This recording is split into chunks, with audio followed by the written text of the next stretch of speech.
Fruits అన్నిటిలోకి రారాజు మామిడికాయ అయితే కూరలన్నిటిలోకి రారాజు వంకాయ. అలాగే పచ్చళ్ళన్నిటిలోకి రారాజు గోంగూర పచ్చడి.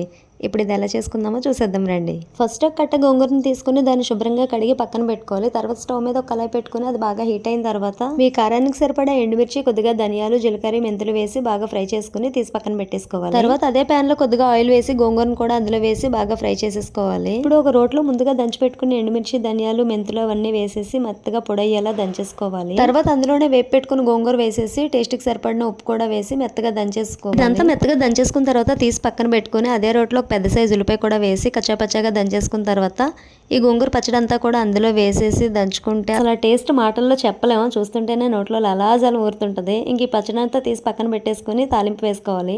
స్టవ్ మీద ఒక ప్యాన్ పెట్టుకుని అందులో కొంచెం ఆయిల్ వేసుకుని అందులో ఇంకా పోపు దినుసులన్నీ వేసేసుకుని బాగా వేగిన తర్వాత ఈ గోంగూర అందులో వేసి కలిపేసుకోవడమే. అంతే, ఆంధ్ర స్టైల్ గోంగూర పచ్చడి రెడీ. Bye bye.